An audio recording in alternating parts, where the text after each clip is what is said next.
Hi there and welcome to the series of Virtual University Final Term Exams Preparation। ये virtual university की final term exams की preparation series की video है। Complete series इस channel के ऊपर upload की जा रही है और आज के ट्यूटोरियल के अंदर आपको MGT 503 प्रिंसिपल्स ऑफ मैनेजमेंट के फाइनल टर्म की प्रिपरेशन के लिए सॉल्व MCQs करवाए जा रहे हैं, वो भी ईजी एक्सप्लेनेशन के साथ, ताकि आप ज़्यादा से ज़्यादा मार्क्स हासिल कर सकें। तो शुरू करते हैं आज के इस ट्यूटोरियल को।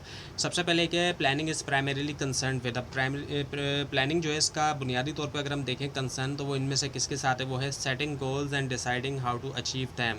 एक तो ये सेट करना गोल्स को कि हमारे गोल्स क्या होंगे, और दूसरा ये कि कैसे हम उन गोल्स को अचीव करेंगे, उन तक हम पहुंचेंगे, उन गोल्स को हम हासिल करेंगे। So planning is the process of establishing objectives and determining the actions needed to achieve them. तो दो मेन चीज़ें होती है प्लानिंग में। एक तो ये कि हम अपने ऑब्जेक्टिव्स को इस्टेब्लिश करते हैं, गोल्स को सेट करते हैं। दूसरा ये कि कौन से एक्शंस की हमें ज़रूरत है ताकि हम उनको अचीव कर सकें। तो सेट करना और अचीव करना ये दो चीज़ें हैं। सेट करना और किस तरीके से अचीव करना है। So goals are at the highest level of organization are called. ऐसे गोल्स जो कि हाईएस्ट लेवल के ऊपर होते हैं ऑर्गेनाइजेशन के, वो कहलाए जाते हैं। इनमें से क्या कहलाए जाते हैं, वो कहलाए जाते हैं स्ट्रेटेजिक गोल्स। उनको स्ट्रेटेजिक गोल्स कहा जाता है। So strategic goals are long term objectives that guide the overall direction of the organization. Strategic goal ऐसे लॉन्ग टर्म ऑब्जेक्टिव्स होते हैं कई सालों के, यानी कि जो कि गाइड करते हैं ओवरऑल डायरेक्शन जो है ऑर्गेनाइजेशन की, उसको। नेक्स्ट ये कि MBO स्टैंड्स फॉर, MBO की फुल फॉर्म अगर हम देखें इनमें से, तो वो क्या है, वो है management by objectives. Management by objectives है MBO की full form. So MBO is a management approach in which managers and employees jointly set measurable objectives. MBO एक मैनेजमेंट अप्रोच होती है जिसके अंदर मैनेजर्स भी और एम्प्लॉयज़ भी मिल के सेट करते हैं मेजरेबल ऑब्जेक्टिव्स को, आपस में मिलके सेट करते हैं। सो MBO फोकसेस ऑन, MBO का फोकस इनमें से देखें हम क्या होता है, सेट मेजरेबल ऑब्जेक्टिव्स। ऐसा ऑब्जेक्टिव सेट करना जो मेजरेबल होते हैं। सो MBO improves performance by setting clear specific and measurable goals. MBO में परफॉर्मेंस को बेहतर बनाया जाता है MBO के ज़रिए, मैनेजमेंट बाय ऑब्जेक्टिव्स के ज़रिए सेट किया जाता है ऐसे गोल्स जो क्लियर हों, एम्बिगियस ना हों, स्पेसिफिक हों, जनरल ना और मेजरेबल हों। उसके बाद ये कि वन की benefit of planning is, planning का एक जो बड़ा बेनिफिट है वो ये कि रिड्यूस रिस्क के अंदर कमी आती है। अगर प्लानिंग के बगैर कोई काम करेगा तो बहुत ज़्यादा रिस्की है, और पॉसिबिलिटी होती है कि वो काम ना भी हो। मतलब अक्सर केसेस में वो काम नहीं होता जो बिना प्लानिंग के किया जा रहा होता है, या फिर होता भी है तो वो बहुत ज़्यादा कॉस्ट पे हो रहा होता है, जितनी उसकी कॉस्ट आनी चाहिए उससे बहुत ज़्यादा कॉस्ट पे है। So planning helps managers anticipate future problems and reduce uncertainty and risk. Planning जो है वो मदद करती है मैनेजर्स को कि वो एंटिसिपेट करें, अंदाज़ा करें जो फ्यूचर में होने वाली प्रॉब्लम है, और रिस्क और अनसर्टेनिटी के अंदर कमी आती है, गैर यकीनी सूरत हाल और जो रिस्क है उसमें फिर हम कमी देखते हैं। नेक्स्ट ये कि strategic management deals with, strategic management की बात करते हैं तो उसमें डील किया जाता है किसके साथ, long term organizational direction. Long term कई सालों की जो ऑर्गेनाइजेशनल डायरेक्शन है। So strategic management focuses on achieving long term goals and maintaining competitive advantage. Strategic management का फोकस क्या है कि हासिल करें लॉन्ग टर्म गोल्स कई सालों के, और मेंटेन करें कॉम्पिटिटिव एडवांटेज, कॉम्पिटिटर्स के ऊपर एज होना। नेक्स्ट ये कि short analysis stands for, short analysis की हम बात करते हैं, इसकी फुल फॉर्म है strength, weaknesses, opportunities and threat. Strength weakness internal, opportunities threat external हो गए। शॉर्ट एनालिसिस इवेल्यूट, तो इवेल्यूट किया जाता है शॉर्ट एनालिसिस में internal strengths and weaknesses along with external opportunities and threat. तो जैसे कि आपको बताया गया कि ये दोनों इंटरनल हैं, strength weakness, opportunities and threat जो है वो एक्सटर्नल हैं। नेक्स्ट ये कि पोर्टर्स 5 फोर्सेस मॉडल एनालिसिस। अब पोर्टर 5 फोर्सेस मॉडल जो वो एनालाइज करता है इनमें से किस चीज़ को, जो इंडस्ट्री कंपटीशन है। So Porter's 5 forces helps assess the competitive forces affecting an industry. इसके अंदर जो वो मदद मिलती है असेस करने में, अंदाज़ा करने में, जो कॉम्पिटिटिव फोर्सेस एक इंडस्ट्री को अफेक्ट कर रही हैं, असर डाल रही हैं ना। BCG matrix is use for, BCG matrix का इस्तेमाल किया जाता है इनमें से किसके लिए, पोर्टफोलियो एनालिसिस के लिए। So BCG matrix helps organization evaluate and manage their product और business portfolio. BCG matrix organizations को मदद करता है कि वो इवेल्यूएट करें, एग्जामिन करें और मैनेज करें अपनी प्रोडक्ट या बिजनेस पोर्टफोलियो को। नेक्स्ट ये कि स्टार्स इन BCG मैट्रिक्स रिप्रेजेंट। अब स्टार को अगर हम देखें BCG मैट्रिक्स में, वो इनमें से किसको रिप्रेजेंट करता है, high growth and high share, दोनों हाई। एक तरफ ग्रोथ भी ज़्यादा है, ऐसी प्रोडक्ट जो BCG मैट्रिक्स में स्टार में उसकी ग्रोथ भी ज़्यादा होगी, उसका शेयर भी हाई होगा। So stars are product with high market share in rapidly growing markets and usually require continued investment.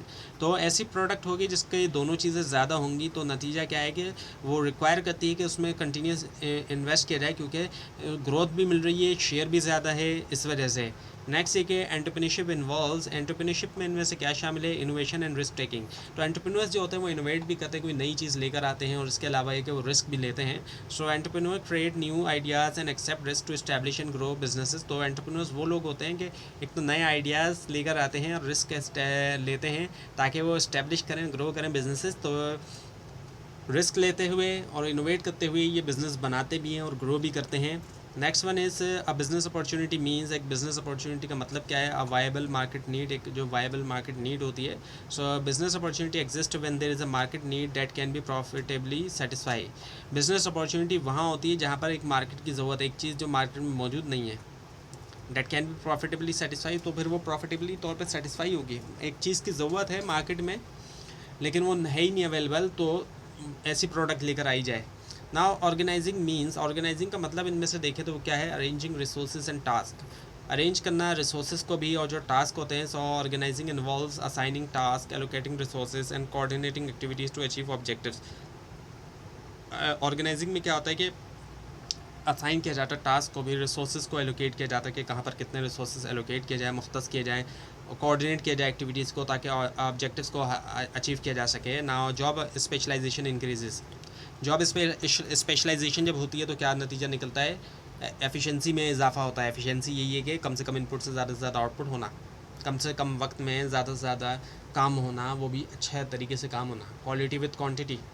So job specialization improves productivity because employee become highly skilled in specific task। अब job specialisation से फ़ायदा ये होता है कि productivity में इजाफा होता है क्योंकि एम्प्लॉई जो है वो हाईली स्किल्ड हो जाते हैं स्पेसिफिक टास्क में। कैसे, क्योंकि एक ही चीज़ को बार बार कर रहे हैं, रोज़ाना वो एक ही काम कर रहे हैं, तो वो बहुत ज़्यादा एक्सपर्ट बन जाते हैं। जिस तरीके से जो कुक होता है, जो किसी रेस्टोरेंट वगैरह का है, उसके हाथ में एक ही रेसिपी उसको अगर रोज़ाना बनानी है तो वो बहुत एक्सपर्ट बन चुका होता है। वो बड़े बड़े शेफ़ से ज़्यादा, हालांकि वो कोई शेफ़ ना भी हो तब भी वो बड़े बड़े शेफ़ से ज़्यादा एक्सपर्ट होता है। वो उस एक ख़ास रेसिपी में या एक दो ख़ास रेसिपियाँ जो वो रोज़ाना बना रहा है उसका वो एक्सपर्ट हो चुका होता है, बड़े बड़े शेफ़ से भी ज़्यादा एक्सपर्ट हो चुका होता है क्योंकि वो रोज़ाना वही काम कर रहा होता है इस वजह से। हालांकि वो कोई शेफ़ होता नहीं है, वो कोई प्रोफेशनली उसने कोई ट्रेनिंग नहीं ली होती शेफ़ बनने की या कोई कोर्स नहीं किया होता, लेकिन तब भी वो, क्योंकि वो बार बार वही काम कर रहा होता है रोज़ाना, वो एक ही जो वो डिश बना रहा होता है और बनाते बनाते वो बहुत ज़्यादा जो है वो एक्सपर्ट हो जाता है, उसके पास स्किल आ जाता है, हाईली स्किल हो जाता है वो स्पेसिफिक जो टास्क उसका होता है। Next one is departmentalisation is grouping based on, departmentalisation जो है वो क्या है, ग्रुप करना, ग्रुपिंग करना, ग्रुप बनाना, और वो बेस करता है किसके ऊपर, सिमिलर एक्टिविटीज़ के ऊपर। डिपार्टमेंट्स यानी कि जो बनाए जाते हैं हमारे यहाँ पे हम देखते हैं। So departmentalisation groups jobs and employ according to common function, product, customer और लोकेशन। तो डिपार्टमेंट्स बनाए जाते हैं, ग्रुप बनाया जाता है यानी लोगों का जॉब्स के और एम्प्लॉयज़ के मुताबिक, एम्प्लॉयज़ को सामने रखते हुए, मतलब यानी कि उनको जो जॉब्स दी जाएंगी उसके मुताबिक। तो उसमें जो है कॉमन फंक्शंस, अब फंक्शन डिपार्टमेंट सबसे ज़्यादा कॉमन है जो हम देखते हैं, जैसे कि मार्केटिंग डिपार्टमेंट हो गया, एचआर डिपार्टमेंट हो गया, अकाउंट्स हो गया, आईटी हो गया, प्रोडक्शन हो गया, ये तमाम जो फंक्शन डिपार्टमेंट है। इसके अलावा प्रोडक्ट के हिसाब से भी डिपार्टमेंटलाइजेशन होती है कि वहाँ फंक्शन एरियाज़ के हिसाब से डिपार्टमेंट नहीं बनाते, बल्कि प्रोडक्ट्स जो होती हैं उनकी उसके हिसाब से डिपार्टमेंट बनाते हैं। कस्टमर के हिसाब से भी डिपार्टमेंटलाइजेशन होती है और लोकेशंस के हिसाब से, रीजन वगैरह के हिसाब से भी। लेकिन सबसे कॉमन हम देखते हैं ज़्यादातर ऑर्गेनाइजेशन में हमें फंक्शंस डिपार्टमेंटलाइजेशन दिखाई देती है। अब नेक्स्ट ये कि span of control refers to, span of control से मुराद क्या होता है, number of subordinate under a manager, एक मैनेजर के अंडर में कितने लोग हैं, जितने ज़्यादा होंगे तो उतना ही ज़्यादा होगा span of control. So span of control is the number of employee directly supervise by one manager, एक मैनेजर के अंडर में कितने लोग आ रहे हैं। Next is centralization means, centralization का मतलब इनमें से क्या होता है, connection of authority at top, concentration of authority, sorry, यानी कि कितनी ज़्यादा अथॉरिटी है टॉप के पास, जितनी ज़्यादा सेंट्रलाइजेशन होगी पावर उतना ही टॉप की अथॉरिटी के पास होगी। So in a centralise organisation most important decisions are made by top management. तो सेंट्रलाइज ऑर्गेनाइजेशन में जितने भी इंपॉर्टेंट डिसीजन होंगे वो टॉप मैनेजमेंट खुद लेगी, नीचे के लोगों को शामिल नहीं किया जाएगा। नाउ डिसेंट्रलाइजेशन इम्प्रूव्स, जबकि डिसेंट्रलाइजेशन से क्या होता है कि फास्ट डिसीजन मेकिंग होती है। Decentralization gives decision making authority to lower management levels allowing quicker decisions, quicker responses to problem. अब डिसेंट्रलाइजेशन से फ़ायदा ये होता है कि decision making authority lower management level को दी जाती है और उसी से क्विक रिस्पॉन्स दिया जाता है जो भी प्रॉब्लम्स होती हैं। Next one is line authorities. Line authority इनमें से क्या है, direct command authority, so line authority gives the manager the formal right to direct and supervise employee. Line authority देता है मैनेजर्स को फॉर्मल राइट कि वो डायरेक्ट करें और सुपरवाइज करें जो भी एम्प्लॉयज़ होते हैं। नेक्स्ट ये कि staff authority provides, staff authority provide करता है इनमें से क्या, एडवाइस एंड सपोर्ट, जो एडवाइस है और सपोर्ट होती है। So staff authority assist line manager by providing expert advice and specialise services. Staff authority जो मदद करता है लाइन मैनेजर्स को कि वो प्रोवाइड करें एक्सपर्ट एडवाइस और स्पेशलाइज सर्विसेज जो होती है।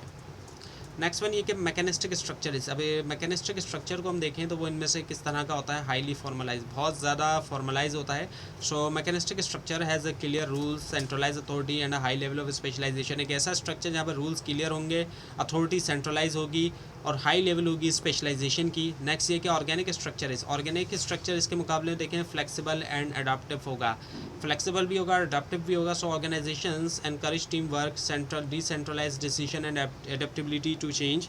यहाँ पर ऑर्गेनिक जो ऑर्गेनाइजेशंस होती हैं यहाँ पर टीम वर्क को इनकरेज किया जाएगा कि टीम वर्क हो और डिसेंट्रलाइज हो डिसीजन, टॉप मैनेजमेंट के पास ज़रूरी नहीं है हो सारा इख्तियार डिसीजंस का, और ये कि चेंज भी हो सके जब ज़रूरत हो तो उसके मुताबिक ऑर्गेनाइजेशन तब्दील भी हो सके।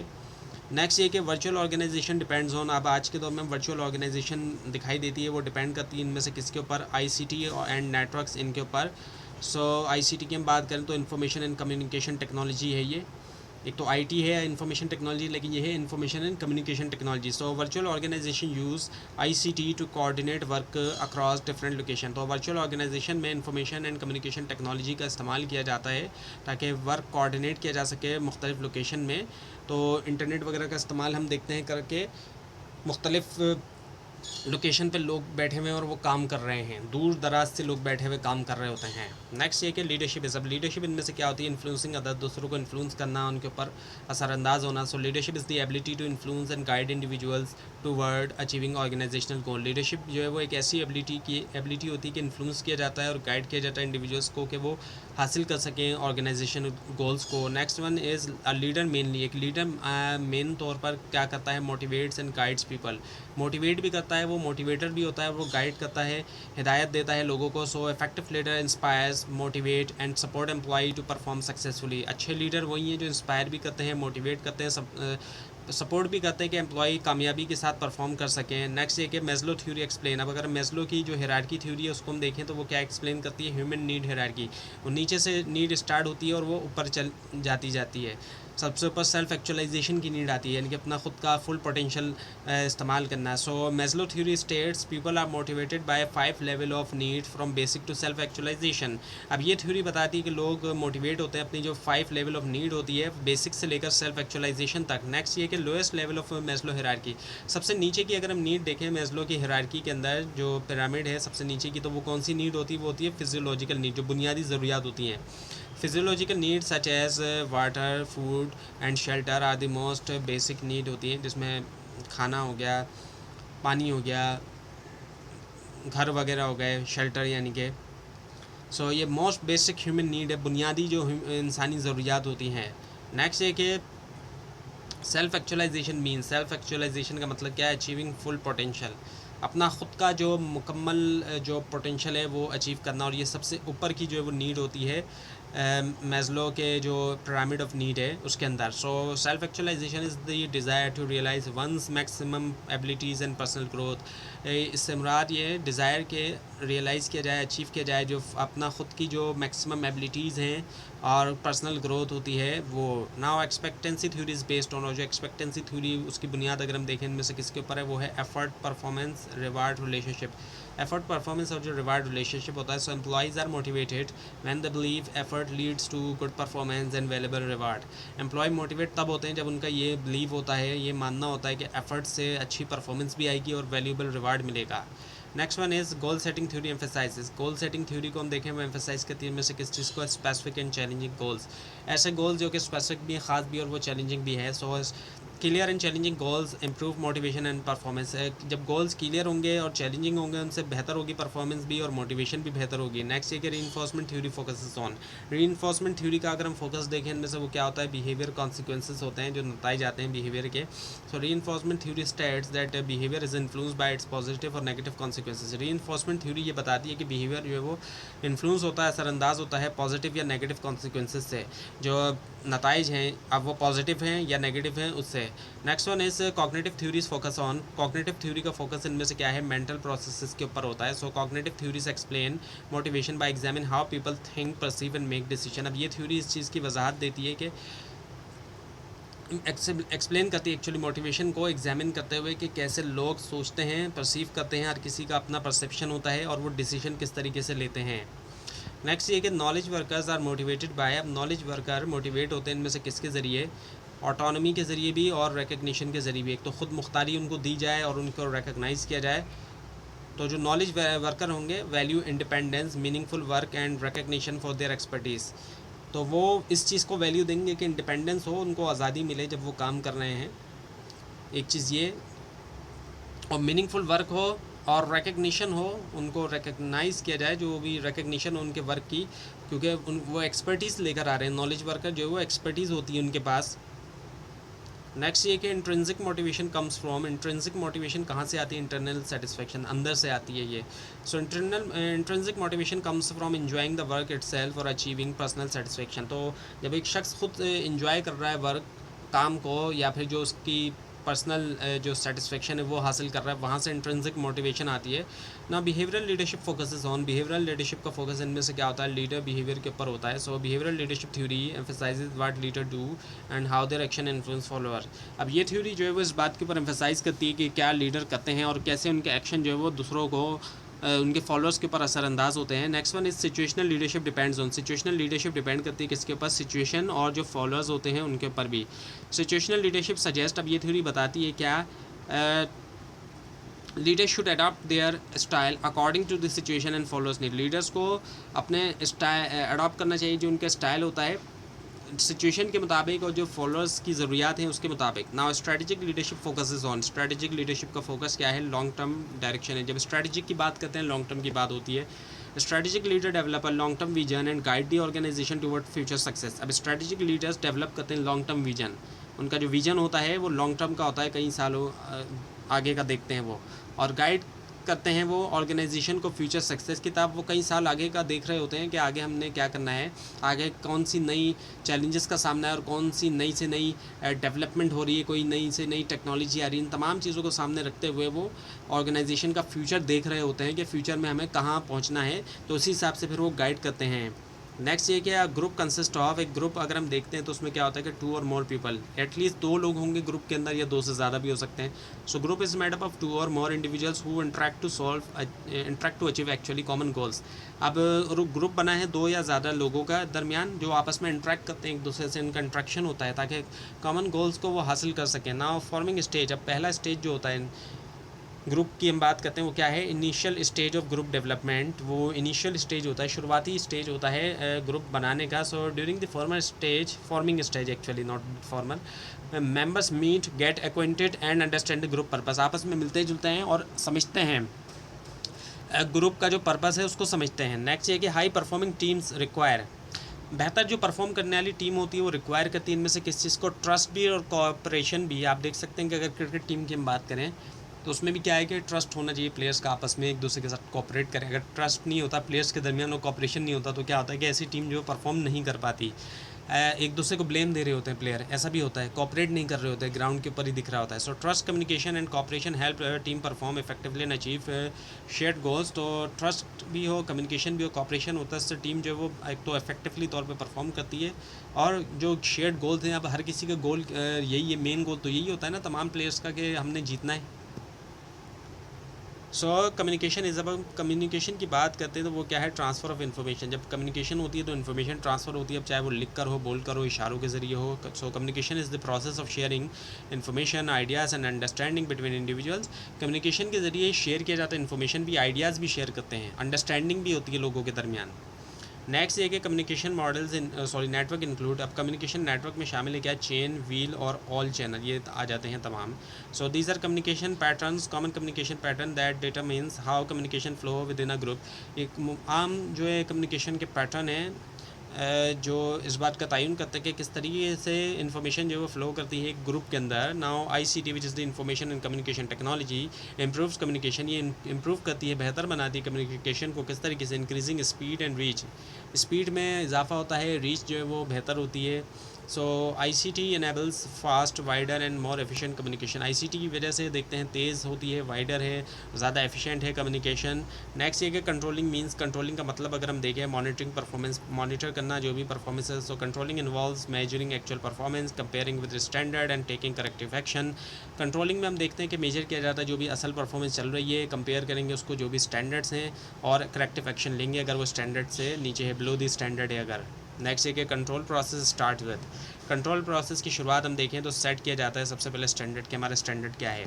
The first step in the control process establishing performance against standard, performing standard against which result are measure. तो पहला यही है कि हम अपने स्टैंडर्ड बनाएंगे जिसके मुकाबले में हम रिज़ल्ट को मेजर करेंगे, क्या नताइज रिज़ल्ट जो आ रहा है हमारा वो स्टैंडर्ड के मुताबिक है या फिर बिलो दी स्टैंडर्ड है। नेक्स्ट है कि प्रोडक्टिविटी रेफर्स टू, प्रोडक्टिविटी से मुराद क्या है, इनपुट डिवाइडेड बाय आउटपुट, यानी कि इनपुट कितने इनपुट से कितना आउटपुट मिल रहा है। So productivity measures how efficiently inputs are converted into output, यानी कि कितनी एफिशिएंसी के साथ इनपुट कन्वर्ट हो रहे हैं आउटपुट में। जितनी ज़्यादा एफिशिएंसी होगी उतना ही ज़्यादा हमें आउटपुट मिलेगा इनपुट से। नेक्स्ट ये कि क्वालिटी मींस, क्वालिटी की हम बात करें तो क्या है, मीटिंग स्टैंडर्ड, जो भी स्टैंडर्ड्स हैं उसको पूरा करना। क्वालिटी प्रोडक्ट होने का मतलब ये कि वो स्टैंडर्ड को पूरा कर रही है प्रोडक्ट। अगर एक प्रोडक्ट स्टैंडर्ड को पूरा नहीं कर रही तो वो क्वालिटी प्रोडक्ट नहीं है। So quality means a product और service consistently meets customer requirements establish standard. तो क्वालिटी का मतलब ये है कि एक ऐसी प्रोडक्ट या सर्विस जो कस्टमर की रिक्वायरमेंट को भी पूरा करे और जो स्टैंडर्ड है उसके मुताबिक हो। सिर्फ यही चीज़ है, ये नहीं है कि क्वालिटी का मतलब कोई लाजमी हाई क्वालिटी हो हर बार, बल्कि जो कस्टमर की रिक्वायरमेंट है वो पूरी हो जाए और जो स्टैंडर्ड बनाया हुआ है वो पूरा हो जाए। नेक्स्ट ये क्या है, organizational behaviour studies. Organizational behaviour में स्टडी किया जाता है क्या, ह्यूमन बिहेवियर इन ऑर्गेनाइजेशन, जो इंसानों का बिहेवियर होता है ऑर्गेनाइजेशन में। So organisational behaviour examines how individuals and group behave within organisation to improve effectiveness. Organisational behaviour में इस चीज़ को एग्जामिन किया जाता है कि कैसे इंडिविजुअल्स भी और ग्रुप्स भी बिहेव करते हैं ऑर्गेनाइजेशन में ताकि बेहतर बनाया जाए इफेक्टिवनेस को, इफेक्टिवनेस बेहतर हो। So effective management requires, effective management require करती है क्या, मल्टीपल मैनेजरियल स्किल्स, कई सारे managerial skills. Effective managers need technical, human, conceptual and communication skills to perform successfully. जो इफेक्टिव मैनेजर है उनको ज़रूरत है टेक्निकल स्किल्स की भी, ह्यूमन स्किल्स की भी, कॉन्सेप्चुअल स्किल्स की भी, कम्युनिकेशन स्किल्स की भी, कि वो कामयाबी के साथ परफॉर्म करें। नेक्स्ट ये कि managerial communication is essential for, managerial communication ज़रूरी है इनमें से किसके लिए, कंट्रोल एंड कोऑर्डिनेशन, कंट्रोल के लिए भी, कोऑर्डिनेशन के लिए भी। So effective communication ensures coordination among employee, support decision making and helps manager monitor and control organizational activities. जो इफेक्टिव कम्युनिकेशन है वो इस बात को यकीनी बनाती है कि कोऑर्डिनेशन हो किन के दरमियान, एम्प्लॉयज़ के दरमियान, सपोर्ट मिले डिसीजन मेकिंग के अंदर और मदद मिले मैनेजर्स को कि वो मॉनिटर करें, कंट्रोल करें ऑर्गेनाइजेशनल एक्टिविटीज़। तो ये था आज का लेसन, आज का ट्यूटोरियल। आपको इस बारे में कोई क्वेश्चन है और ख़ास तौर पर इसमें कोई मिस्टेक दिखाई दे ज़रूर हाईलाइट कीजिए। और इस पूरी सीरीज़ को देखने के लिए और फाइनल टर्म एग्ज़ाम्स की प्रिपरेशन के लिए इस चैनल को सब्सक्राइब कीजिए, बेल आइकन के ऊपर क्लिक कीजिए। Thanks for watching this video and best of luck for your exams.